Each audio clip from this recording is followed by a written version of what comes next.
Quand l'apôtre Paul déclare que ce que je veux, c'est pas ce que je fais, mais ce que je fais, c'est ce que je ne veux pas faire. Il dit misérable que je suis, qui me séparera de ce corps du péché. Gloire soit rendue à Dieu par Jésus-Christ. Alors la sanctification est le chemin de la liberté permanente en Christ. Et c'est par la grâce de Dieu et la force donnée par le Saint-Esprit. Dans cette vidéo, recevons plus de lumière avec le pasteur afin d'expérimenter cette liberté glorieuse des enfants de Dieu. N'oubliez pas de vous abonner à la chaîne, d'activer la cloche de notification. Que le Seigneur vous bénisse. Bon visionnage. Paul dit au chapitre 4, verset 1 de la deuxième épître à Timothée, « Je t'en conjure devant Dieu et devant Jésus-Christ, qui doit juger les vivants et les morts, et au nom de son apparition et de son royaume, prêche la parole, insiste, en toute occasion, favorable ou non, reprend, censure, exhorte avec toute douceur et en instruisant. Car, dit-il, il viendra un temps où les hommes ne supporteront pas la saine doctrine, mais ayant la démangeaison d'entendre des choses agréables, ils se donneront une foule de docteurs selon leurs propres désirs.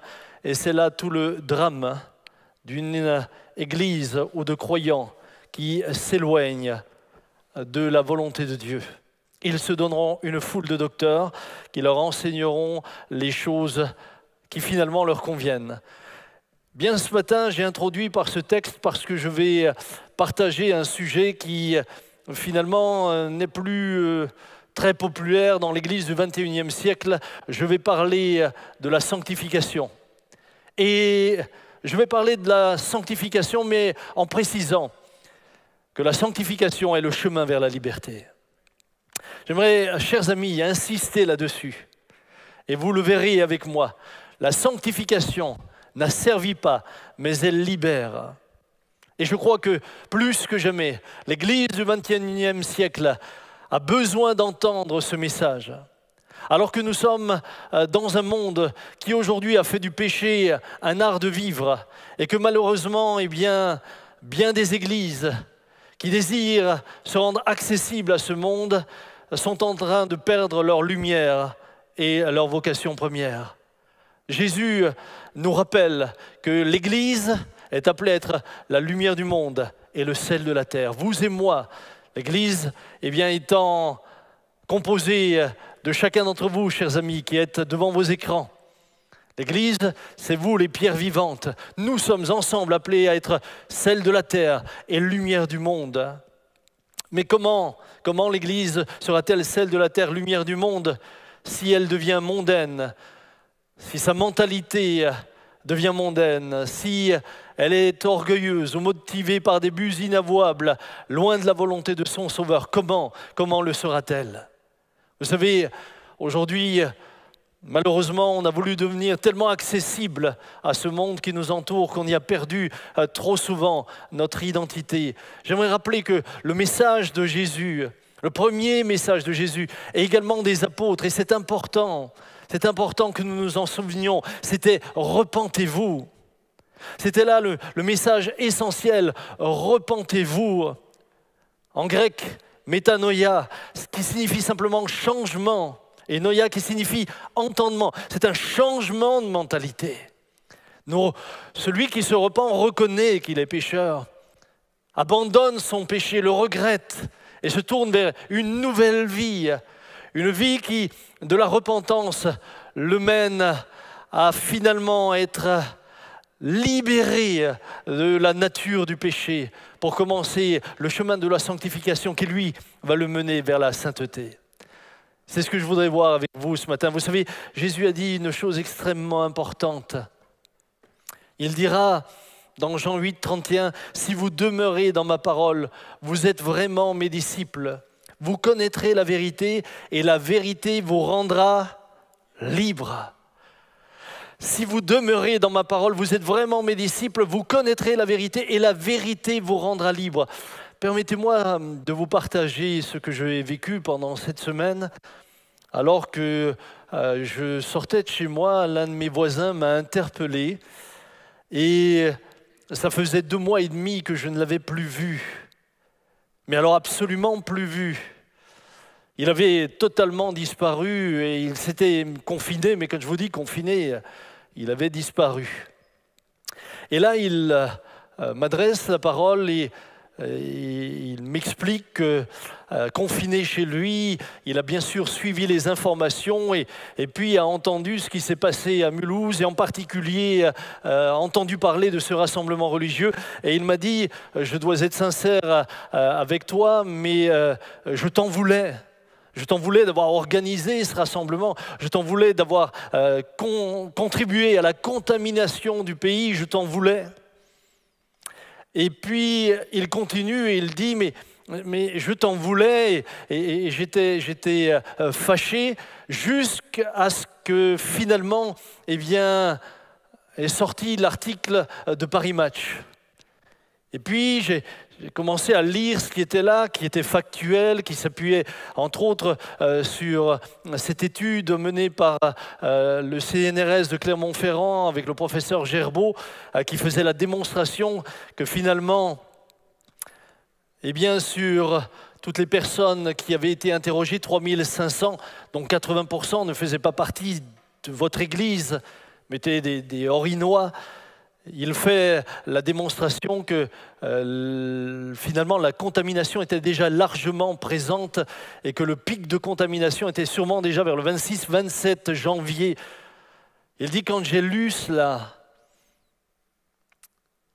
quand j'ai réalisé que finalement, selon les dires aussi de cette étude, que vous vous rassembliez ou non, le Grand Est aurait été atteint de la même manière, ça m'a amené à reconsidérer les choses.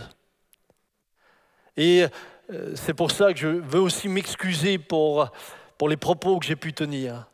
Voyez-vous, ce qui m'a impressionné dans cet échange, c'est que la vérité a amené cet homme à changer de manière de penser. La vérité a amené cet homme à reconsidérer les choses. Évidemment, vous l'avez tous vécu et nous l'avons vécu ensemble, nous avons été stigmatisés et toutes sortes de choses ont été dites, toutes sortes de choses qui, pour beaucoup d'entre elles, étaient fausses.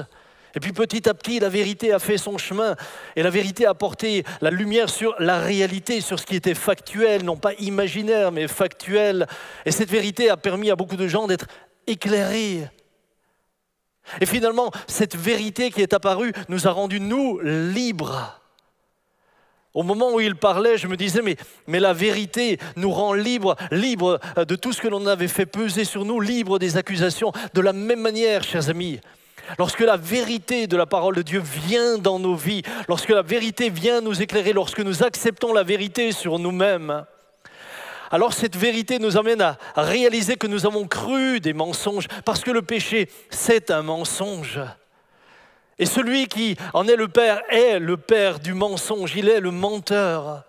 Lorsque vous croyez des mensonges, eh bien vous devenez captif, vous devenez esclave. Petit à petit, vous êtes sous l'oppression, parce que c'est ce que le mensonge fait. Mais quand la vérité vient, lorsque vous l'acceptez, lorsque vous la reconnaissez, lorsque vous l'accueillez, cette vérité met en évidence le mensonge et vous permet donc de changer de vie, de changer de mentalité, de penser autrement, de vivre différemment, d'agir différemment. En d'autres mots, elle vous rend libre, elle vous affranchit. La sanctification ne vous mène pas à de l'esclavage, mais au contraire, à la liberté. Chers amis, c'est extraordinaire. Alors, mon premier point sera la sainteté. Est-ce un rêve impossible? Quand nous parlons de la sainteté en tant que chrétiens, nous sommes convaincus de sa nécessité, mais dans le même temps, au même moment où nous en parlons, de manière souvent très enthousiaste, se manifeste en nous une forme d'incrédulité, c'est-à-dire le sentiment que c'est un impossible rêve, parce que nous réalisons nos faiblesses. Parce que trop souvent nous nous sommes donné de la peine, nous avons fait des efforts et nous sommes retombés dans certains travers. Y réfléchir et y penser nous amène rapidement à la conclusion que l'exigence de la sainteté est trop élevée, la barre est trop haute pour que nous puissions y accéder. Et parfois même avant d'avoir commencé, certains déjà se découragent parce qu'ils n'ont pas compris ce qu'est la sainteté. Et moi ce matin, je voudrais vous partager ce sujet avec beaucoup de passion parce que la sainteté est accessible à tout homme et toute femme et elle est belle. Et elle est libératrice. Vous savez, l'image que nous nous en sommes fait souvent a été faussée. Nous avons une image fausse de la sainteté parce que nous confondons la sainteté avec le légalisme et l'austérité. En conséquence, ce que nous avons comme vision de ce qu'est la sainteté ressemble à ce que les pharisiens en donnaient comme image, une démonstration essentiellement extérieure de religiosité, mais avec un cœur toujours mauvais. Je rencontre des personnes de ce type-là qui feront des leçons de morale et qui finalement s'élèvent comme une forme d'élite sainte, séparée de tous les autres. Mais leur cœur n'est pas changé. En un mot, ce qu'elles proposent souvent, c'est finalement un retour à un salut par la loi et non pas par la foi. Un salut par les règles. Elles édictent beaucoup de règles et donnent le sentiment à ceux qui suivent les règles que parce qu'ils ont suivi les règles, elles sont dans la volonté de Dieu, mais la sainteté c'est autre chose. Vous savez, Jésus était sévère avec les pharisiens. Il dira dans Matthieu 23, verset 27, « Malheur à vous, scribes et pharisiens, hypocrites, parce que vous ressemblez à des sépulcres blanchis, qui paraissent beaux en dehors et qui au-dedans sont pleins d'ossements, de morts et de toute espèce d'impureté. Vous de même, en dehors, vous paraissez justes aux hommes, mais en dedans, vous êtes remplis d'hypocrisie et d'iniquité. » Mon enfance a été marquée par de telles personnes qui avaient l'air très spirituelles. Souvent, à la spiritualité, on associait la sévérité. Plus c'était spirituel, plus tu avais un air sévère. Et puis, il se rajoutait encore la tristesse. Parce qu'alors être vraiment spirituel, c'était être sévère, sembler toujours très sérieux, ne jamais rire. En d'autres mots, c'est des gens qui me donnaient envie d'être tout sauf chrétien. Sincèrement, en les voyant. Et alors, quand je les rencontrais, quelque chose de fâcheux se produisait parce qu'il me culpabilisait toujours. Et lorsqu'il me parlait, il me donnait toujours le sentiment de ne pas être à la hauteur. Et ce que Dieu exige de nous est tellement plus haut que tu n'y arriveras jamais. Tu n'es pas assez saint, tu n'as pas assez fait. Avec tout cela, il m'écrasait, il me donnait juste une chose. Ils m'ont juste donné une chose. Ils m'ont donné une image de la vie chrétienne qui me donnait envie de fuir. Alors à cela s'ajoute un autre obstacle que nous avons quant à l'espérance de devenir saint. Nous avons aussi une image très populaire de ce qu'est un saint. Les saints, on nous les a dessinés, on nous les a... Je ne sais pas si vous avez déjà vu la représentation de certaines personnes qu'on a finalement définies comme saintes.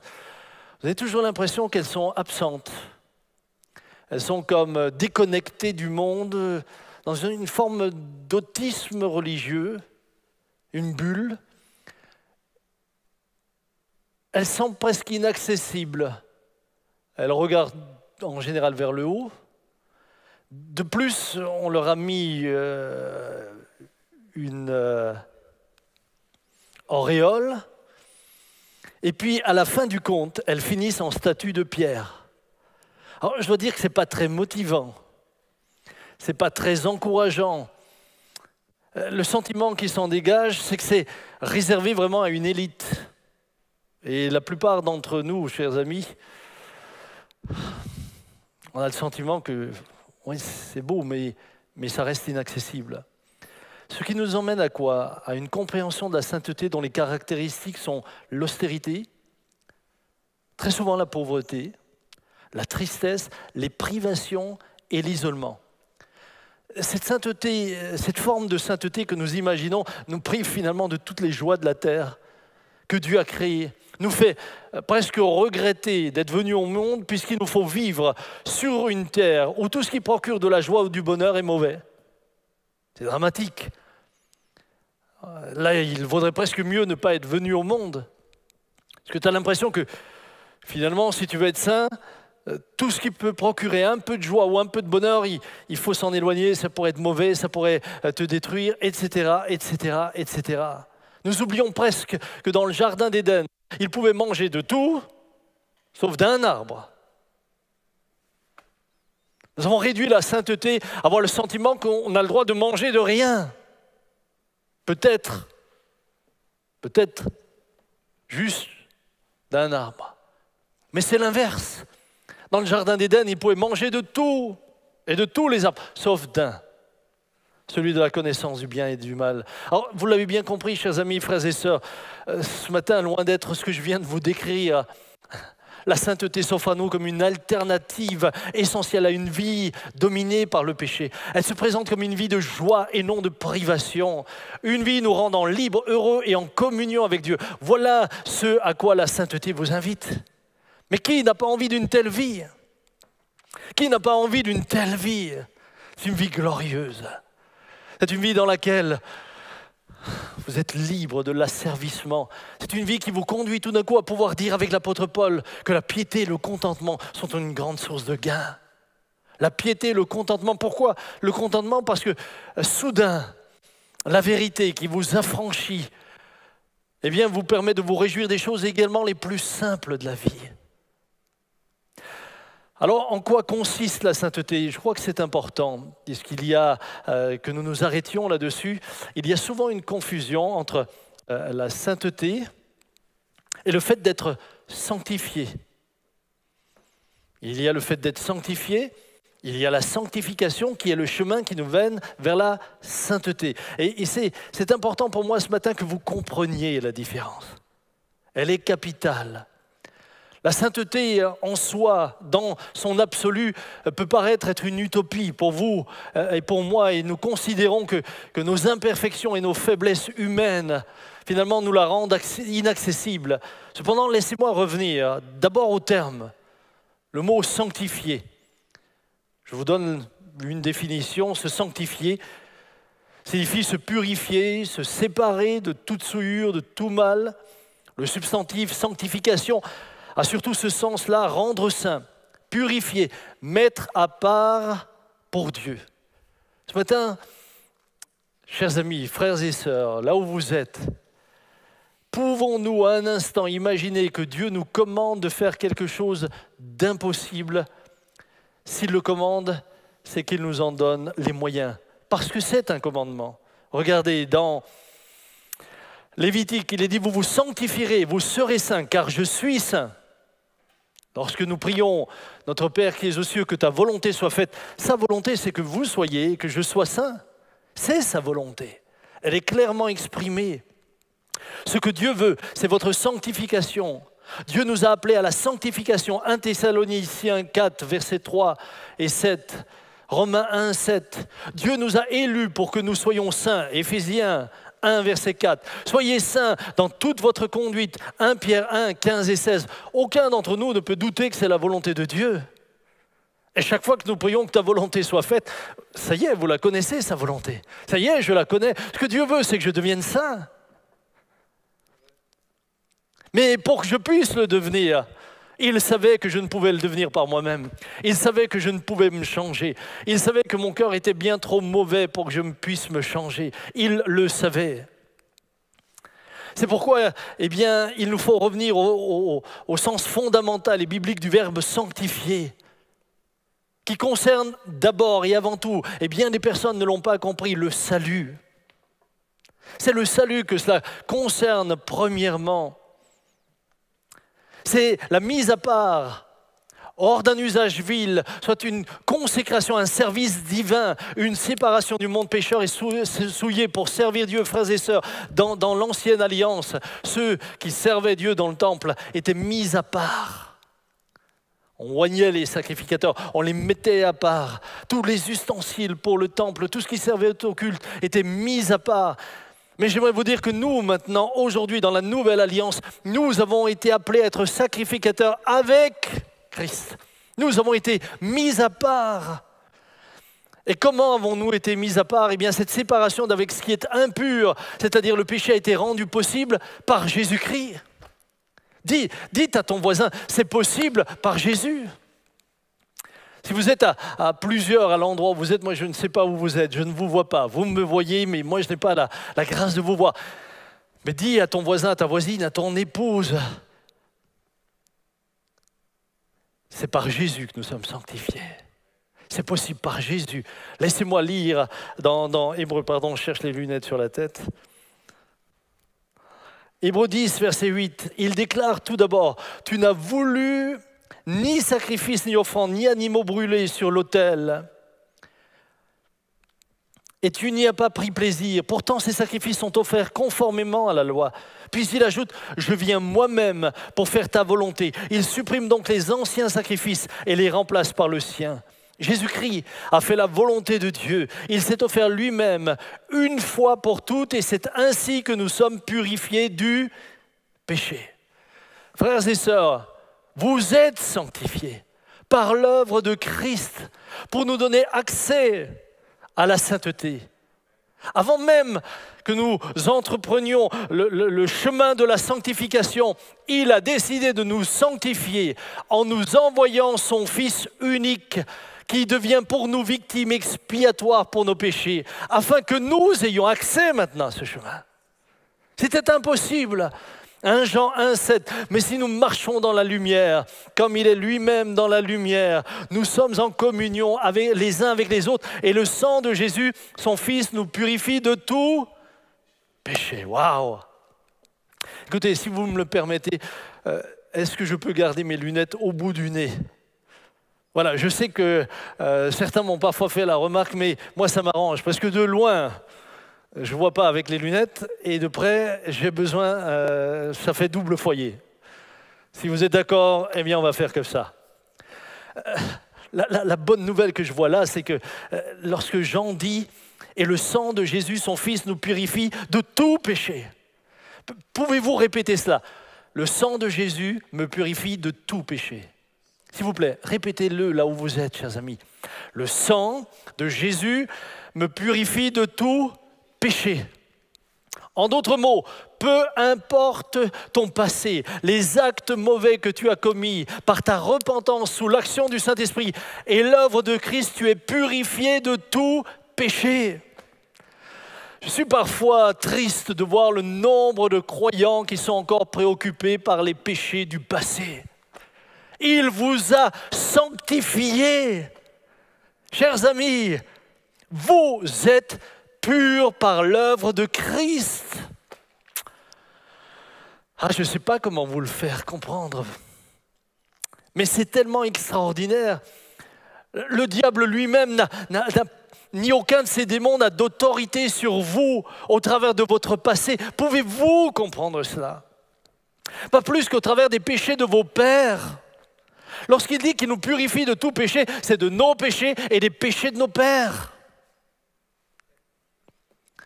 Ne laissez pas le diable venir vous accuser pour ce pourquoi vous avez été purifiés. Lorsqu'il vient vous accuser, dites-lui, je suis sanctifié. Jésus m'a sanctifié. Christ à la croix est mort pour moi et il m'a libéré. Et la Bible dit que l'acte dont les ordonnances nous condamnaient, il l'a détruit en le clouant à la croix.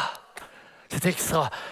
Vous savez, je boue quand je dis ça. Il l'a cloué à la croix et il a dépouillé les dominations et les autorités. Bien-aimés, arrêtez de douter de cette réalité. En doutant de cette réalité, vous péchez contre Dieu. Nous sommes arrivés à un stade où le diable arrive à faire croire aux croyants que finalement, entre avant la croix et après la croix, il n'y a pas de différence parce qu'il a toujours encore autant de droits sur eux après la croix qu'avant la croix. Mais ce n'est pas vrai. Ce n'est pas vrai. À la croix, vous avez été justifiés. À la croix, vous avez été sanctifiés. Vous avez été lavés par le sang de Jésus. Et la Bible ne dit pas de quelques péchés. ou des péchés les moins graves. Elle dit de tous les péchés. Et quand Dieu dit tous les péchés, il dit ce qu'il dit, et ce qu'il dit, il le pense.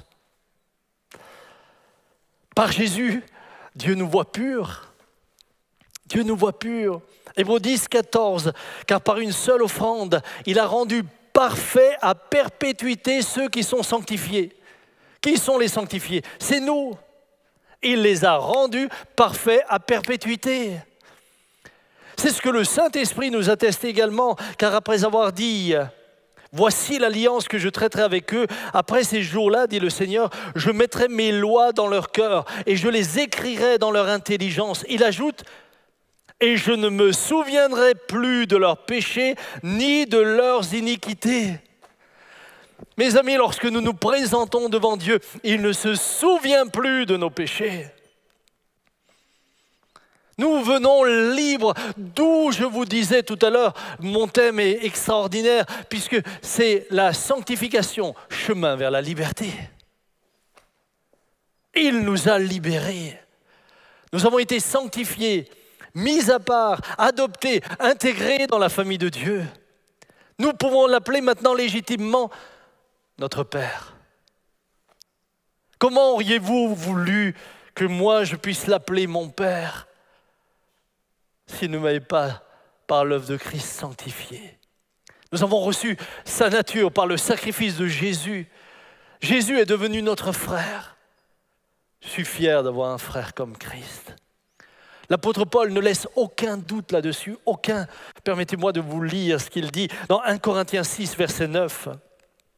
« Ne savez-vous pas que les injustes n'hériteront pas le royaume de Dieu? Ne vous y trompez pas.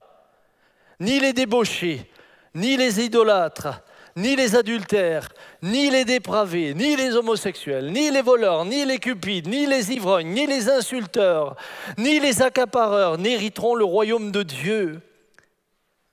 Et c'est là ce que vous étiez, quelques-uns d'entre vous. Mais vous avez été lavés, mais vous avez été sanctifiés, mais vous avez été justifiés au nom du Seigneur Jésus-Christ et par l'Esprit de notre Dieu. Frères et sœurs, cette déclaration est sans ambiguïté. Cette grâce n'est pas à venir, c'est une réalité présente. Vous avez été sanctifiés. Ce n'est pas une grâce à venir. Il l'a accompli. C'est fait. Mon frère, ma sœur, c'est fait. Tu es sanctifié par l'œuvre de la croix.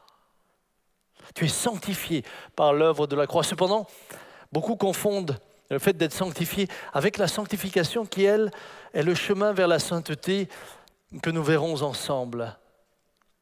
Au vu du temps qui passe, je ne sais pas si nous le verrons ce matin. Je me suis rendu compte qu'en enregistrant à la maison, j'étais beaucoup plus discipliné.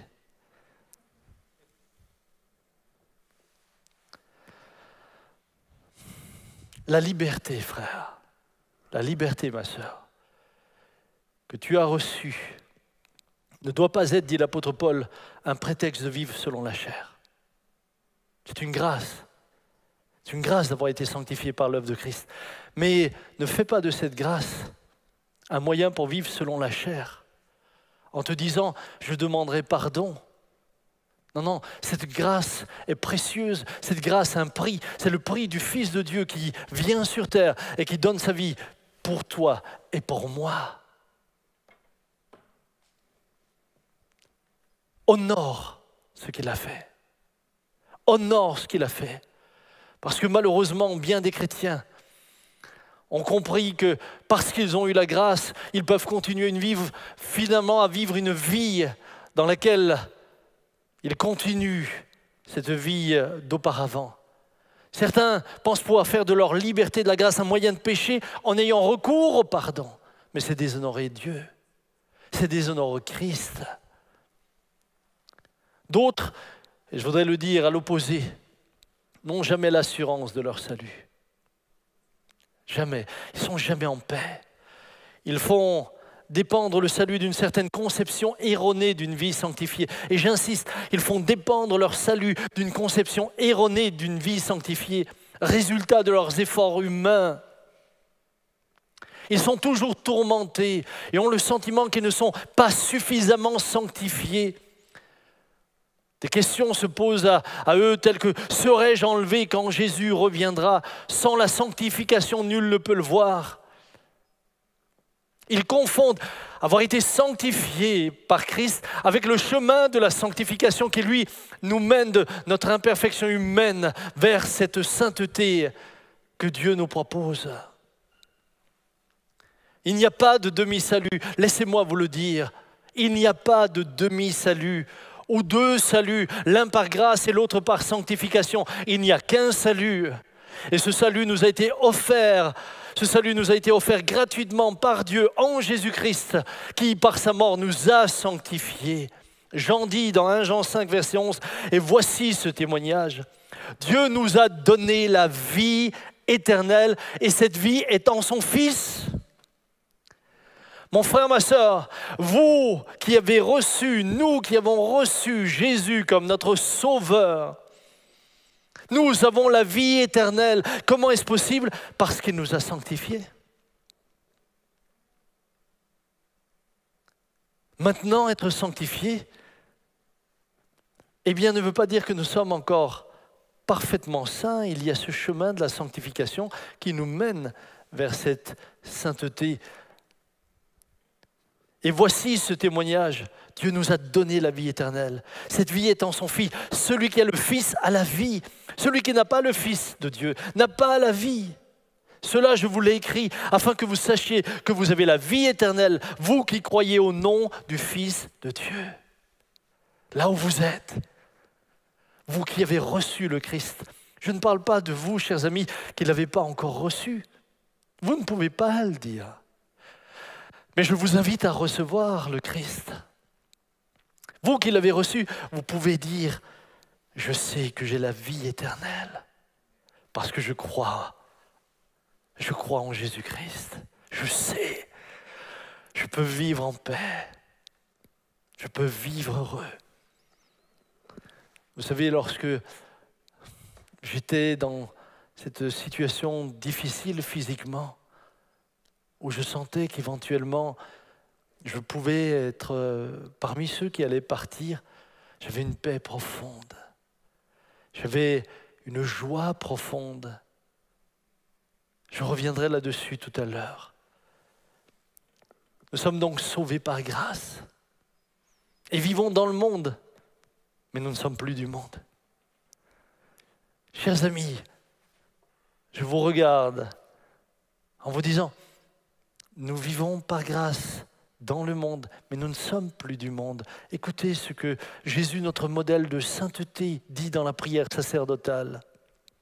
Jean 17, verset 15, « Je ne te prie pas de les ôter du monde, mais de les garder du malin. Ils ne sont pas du monde, comme moi je ne suis pas du monde. Et maintenant, sanctifie-les par la vérité. Ta parole est la vérité. Comme tu m'as envoyé dans le monde, moi aussi je les ai envoyés dans le monde. Et moi je me sanctifie moi-même pour eux, afin qu'eux aussi soient sanctifiés dans la vérité. » Nous sommes dans le monde. Nous vivons avec le monde. Comme Jésus était dans le monde et vivait avec le monde, Jésus est notre modèle. Jésus est notre exemple. Regardez comment Jésus vivait. Dans Luc 7, 34, il est dit « Le Fils de l'homme est venu mangeant et buvant. » Et vous dites, c'est un mangeur et un buveur, un ami des publicains et des gens de mauvaise vie. Jésus se trouvait au milieu de ce monde qui l'entourait. Jésus ne s'était pas isolé, il ne s'était pas enfermé dans un lieu où finalement le péché aurait été banni. Non, il était sanctifié, saint, parfaitement saint, sans péché, au milieu du monde. Il vivait avec le monde. Lorsque nous lisons l'Écriture, nous voyons qu'il s'est retrouvé avec des publicains, mais aussi des prostituées, des gens de mauvaise vie, des voleurs comme Zachée, etc. Il était sur la terre, lumière du monde pour toutes ces personnes. Et c'est ce que vous et moi, nous sommes appelés à être. Nous sommes appelés à être ces hommes et ces femmes sanctifiés par l'œuvre de Christ, vivant dans le monde, étant lumière du monde et celle de la terre pour eux. En d'autres termes, étant différents. Il ne les jugeait pas. Il n'était pas constamment en train de les condamner. Mais il leur proposait une autre voie qui pouvait libérer ces hommes et ces femmes de l'asservissement de leurs péchés. C'est ce qu'ont compris les disciples qui l'ont suivi. C'est ce qu'a compris Marie-Madeleine, qui a été libérée de 7 démons, qui menait une vie terrible. Cette femme a été transformée, libérée, est entrée dans une nouvelle vie, être dans le monde, mais plus du monde. Je voudrais à ce niveau-là revenir sur ce que j'ai vécu dans cette période où j'étais vraiment malade. Alors comme je le disais tout à l'heure, que je sentais que je pouvais être de ceux qui allaient partir, j'avais dit à mon fils, à mon épouse, à mes enfants, je me sens être comme une petite flamme qui s'éteint. Et je sentais que je m'éteignais. De surcroît, Jonathan, qui avait des contacts avec les médecins du service où j'étais, il lui avait confié qu'ils étaient avec moi dans une ornière et on tournait en rond et il ne savait pas comment m'aider. C'est dans cette période-là qu'on m'avait proposé un médicament qui était normalement pour le sida. Et je ne reviendrai pas sur ce que j'ai vécu dans cette nuit-là, mais lorsque j'étais dans cette phase assez particulière, je vais vous dire que ce que j'avais le sentiment, si je partais, c'est que je rentrais à la maison. C'est assez difficile à expliquer. J'avais le sentiment que si je quittais maintenant la terre, et vous savez, comme mes forces diminuaient, comme j'étais de plus en plus faible, j'avais le sentiment que j'allais partir, mais pas vers l'inconnu. Je rentrais à la maison. C'est là que j'ai réalisé que je suis du monde, mais je ne suis plus du monde. Je suis ému parce que j'ai envie de vous dire, frères et sœurs, n'ayez pas peur. Quand le moment vient, tu as le sentiment de rentrer à la maison, tu n'as pas le sentiment de partir vers quelque chose d'inconnu. J'ai éprouvé aucune peur et je l'ai confessé à mon épouse. Je lui ai dit, chérie, mais je n'étais même pas préoccupé par le fait de me dire, mais je vais partir, elle va être seule. J'ai bientôt 14 petits-enfants, je ne les verrai pas grandir. J'étais plus du tout dans ça. J'étais plus dans... Je rentre à la maison. Je rentre chez moi. Et j'ai réalisé que celui qui vit en nous, le Saint-Esprit qui vit en nous, amène déjà cette dimension du ciel en nous. Ce qui fait qu'au moment où vous partirez, vous aurez le sentiment de rentrer juste à la maison, là où vous êtes vraiment chez vous. Ici, je suis voyageur, je suis étranger. Je suis dans ce monde, mais je ne suis plus de ce monde. Je vis au milieu de mes contemporains avec tout ce qu'ils ont comme forme de vie et comme art de vivre, que je n'épouse pas parce qu'il m'a sanctifié. Il m'a affranchi, il m'a purifié. Mais je sais maintenant que je rentre à la maison et je vais vous dire quelque chose que j'ai vécu par la suite alors que j'avais pu sortir de l'hôpital, j'étais déjà chez moi. J'ai éprouvé pour la première fois de ma vie, j'ai 55 ans, j'ai éprouvé de la nostalgie quant à la maison. Je ne savais pas qu'on pouvait éprouver ça. C'est comme si j'avais le temps long, mais c'est difficile de décrire le fait que vous puissiez avoir de la nostalgie après un endroit où vous n'étiez jamais. En général, c'est quand on était dans un endroit qu'on le quitte, que finalement après on a de la nostalgie après l'endroit où on était, ou quand on était à la maison et qu'on est ailleurs, qu'on a de la nostalgie. J'étais jamais là-bas et j'éprouvais de la nostalgie parce qu'il était clair et je découvrais là dans une dimension que je ne connaissais pas que je suis déjà un citoyen du ciel, que ma patrie est là-bas. Et maintenant, je comprends Papa Jean lorsqu'il dit « Quand est-ce que j'ai le droit de rentrer ?» Combien de temps encore dois-je attendre? Non pas que je suis frustré de la vie sur terre, non, j'ai une belle famille, j'ai des enfants merveilleux, j'ai une épouse merveilleuse qui a pris soin de moi. Je ne peux me plaindre de rien. Bien sûr que nous avons passé des épreuves terribles, mais je ne peux me plaindre de rien. Je ne suis pas dans cet état parce que j'en ai assez de vivre, non. Simplement parce que cette vie d'en haut est en moi et que finalement ma vraie destinée, c'est là-bas. Frères et sœurs, c'est extraordinaire. J'aimerais dire aux uns, ne le prenez pas à la légère en jetant vos perles au pourceau et en faisant de la grâce que vous avez eu un moyen de vivre selon le monde. Et aux autres qui ne sont jamais tranquilles, je dis, mais ne confondez pas le fait d'avoir été sanctifié par Christ avec la sanctification qui vous mène à la sainteté. Parce qu'il vous a sanctifié, vous êtes sauvés, c'est accompli. Bien sûr, vous êtes invités maintenant à rester dans le salut qu'il vous a accordé. Sanctification et sainteté, c'est mon troisième point, mais je ne vais pas l'aborder. Ça fait déjà 40 minutes que je vous parle. Je vais peut-être m'arrêter là et je reviendrai là-dessus, mais je voudrais juste lire un texte qui sera ma conclusion et en même temps l'introduction pour la fois prochaine lorsque je reprendrai ce message. L'apôtre Paul dit aux Corinthiens, pour que vous compreniez bien, 1 Corinthiens chapitre 1 verset 1, Paul appelé à être apôtre du Christ Jésus par la volonté de Dieu et le frère Cètre, Saint Austin. Si jamais vous avez un enfant à naître, pourquoi pas l'appeler Saint Austin? C'est joli. J'ai quelqu'un dans ma famille qui va nous enrichir d'un bébé. Voilà, Saint Austin.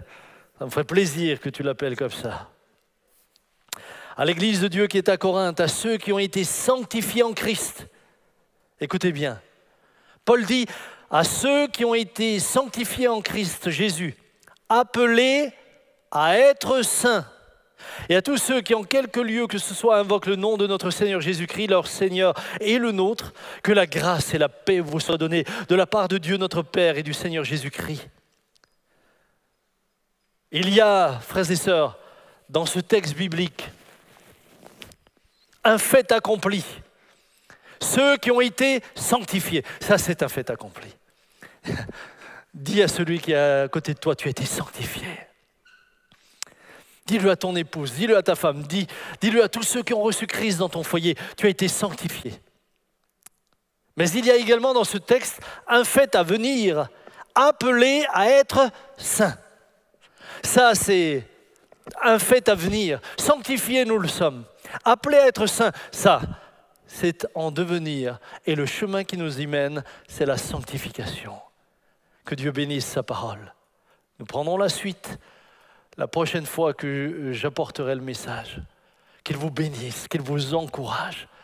Et souvenez-vous, nous ne sommes que des pèlerins ici-bas. Ce n'est pas notre maison. Nous sommes que de passage. Nous sommes étrangers et voyageurs sur la terre. Et pour la première fois de ma vie, en 55 ans, Dieu m'a fait la grâce de comprendre ce que ça veut dire. En ayant cette expérience dans ce moment difficile, où soudain, j'ai réalisé, Samuel, tu rentres à la maison.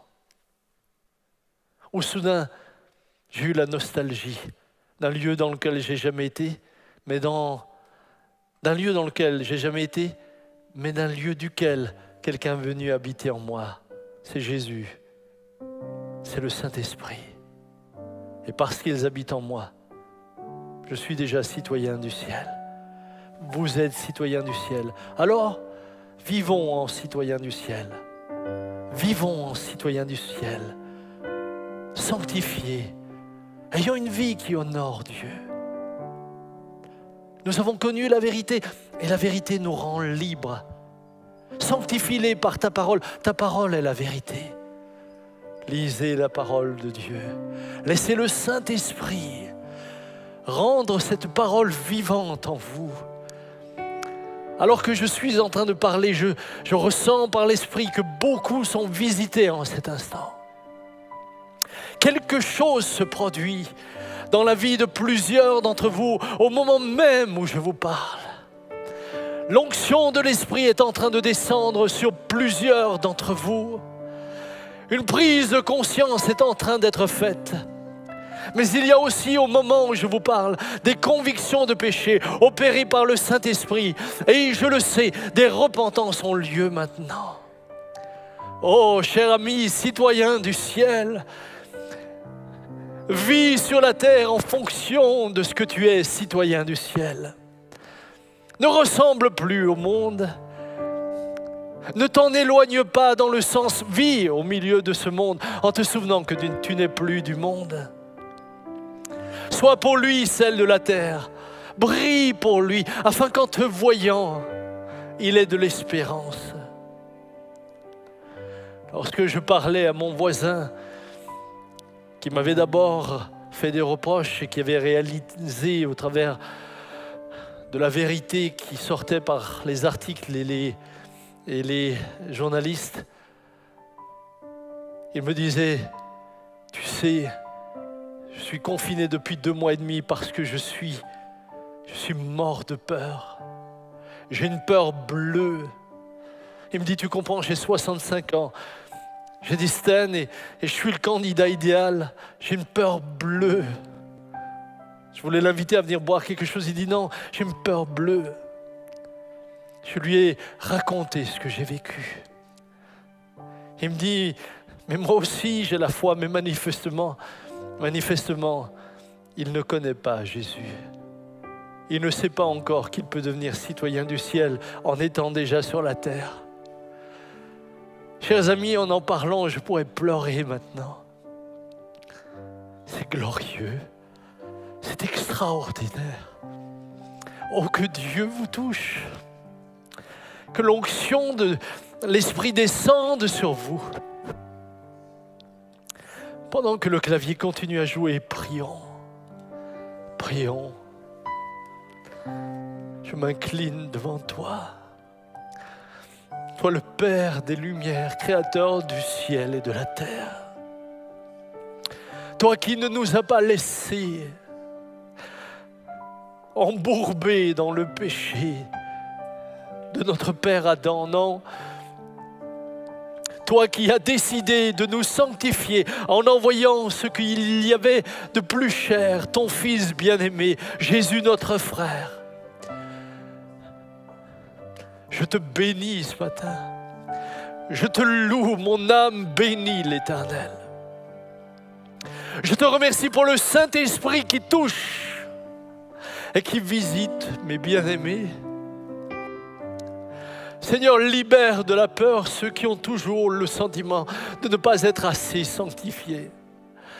Aide-leur à réaliser ce matin. Tout est accompli. Il l'a fait pour moi. Je suis un homme, une femme libre. Il m'a sanctifié. Ça ne vient pas de moi. Je ne peux pas le produire. Pas plus que la loi ne pouvait le produire. J'accepte ce matin la réalité que tous mes péchés ont été lavés, tous. Et que l'accusateur de mon âme n'a plus aucun droit. Mais je te prie aussi, Saint-Esprit, de convaincre ceux qui mènent encore une double vie, qui de la grâce ont fait, Seigneur, le moyen pour vivre selon le monde. Oh Seigneur, donne-leur par ton esprit de réaliser ce matin, tu es citoyen du ciel. Brille comme une lumière en étant digne de celui à qui tu appartiens. Merci pour ta présence. Merci pour ton œuvre glorieuse, tendre Père. Sanctifie-les par ta parole. Ta parole est la vérité. Gloire te soit rendue. Amen.